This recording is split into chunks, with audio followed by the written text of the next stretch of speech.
The Rusty Wheel.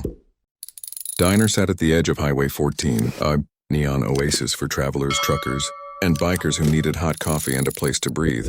Inside, the jukebox hummed old country tunes. The smell of fried bacon mixed with motor oil, and the lights flickered like tired eyes. Every night, Mara worked the late shift, balancing plates and pretending her life wasn't falling apart. Her wrists were covered with makeup that didn't quite hide the bruises.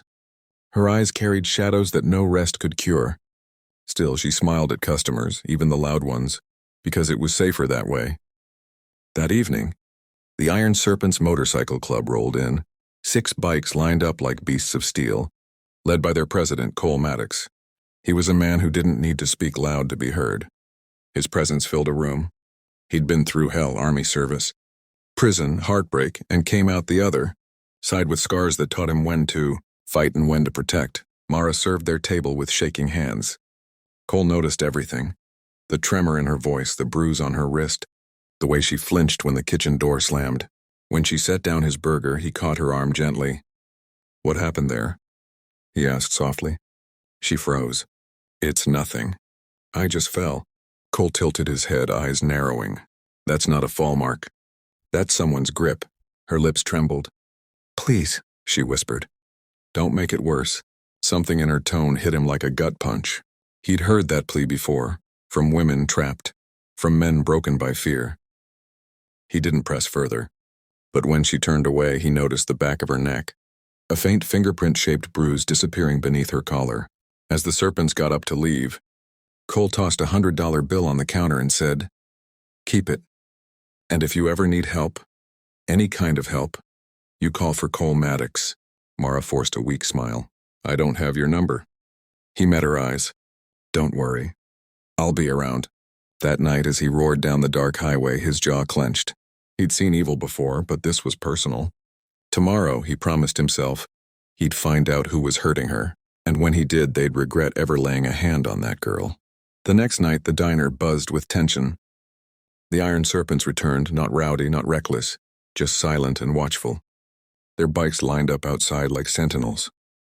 Through the window, Cole saw him, a man in uniform sitting at the counter, sipping coffee, eyes locked on Mara like she was property. The badge on his chest gleamed, Deputy Randall Briggs. Cole's hand tightened around his coffee cup. "That's him," he muttered. Inside, Mara served the deputy with shaking hands. "You were late," Briggs growled, gripping her arm hard enough to make her wince. "You been talking to someone? You think people don't see?" "I was working," she whispered. "Don't lie to me, Mara." Cole stood up, his chair scraping the floor. The entire diner turned silent. "Let her go," he said, voice deep and steady. The deputy turned, smirking. "You better sit down, tough guy. You don't want to mess with the law." Cole stepped closer. "Law?" he chuckled darkly. "You wearing that badge don't make you the law. It just means someone ain't caught you yet." Briggs shoved his chair back, half standing, hand brushing his holster. "One more word, biker, and I'll—" But before he could finish, Cole slammed his fist down on the table, not hitting him, just enough to rattle every cup in the diner. "You'll what? Beat another woman? Go ahead, try." The Iron Serpents rose behind Cole, a wall of leather and loyalty. The deputy's eyes darted nervously. He took a step back. Cole leaned in close, his voice low and sharp. "You touch her again, and I swear by every road I've ridden, I'll make sure you disappear so clean they'll name a street after you." The deputy left fast. The door swung shut behind him. When it was quiet again, Mara's eyes welled up. "He's gonna come after me," she whispered. Cole shook his head. "No, he ain't, not anymore." The next morning, the deputy's patrol car was found abandoned by the old quarry. Engine running, door open, radio crackling. Randall Briggs was gone. The town whispered, but no one asked questions. Weeks passed. The Rusty Wheel diner changed.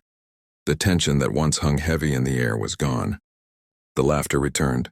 Mara started wearing short sleeves again, and her bruises had faded into memories. The town buzzed with gossip.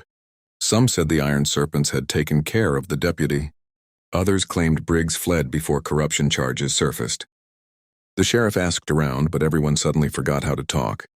Cole and his crew became local legends, feared, respected, and oddly admired. They didn't cause trouble anymore. They stopped it. When a drunk husband raised his voice too high at the bar, He found Cole's shadow behind him. When kids' bikes got stolen, they mysteriously reappeared the next day. One evening, Mara brought Cole his coffee. Black, no sugar, just how he liked it. "Town's still talking," she said, a shy smile tugging at her lips. "Town always talks," he said, stirring his coffee with the end of a spoon. "Let 'em. Talk's cheap." "You didn't have to help me," she said softly. "But you did." Cole shrugged. "I didn't help. I just made things right." For a moment, silence hung between them, comfortable, peaceful. Outside, the setting sun painted the asphalt gold.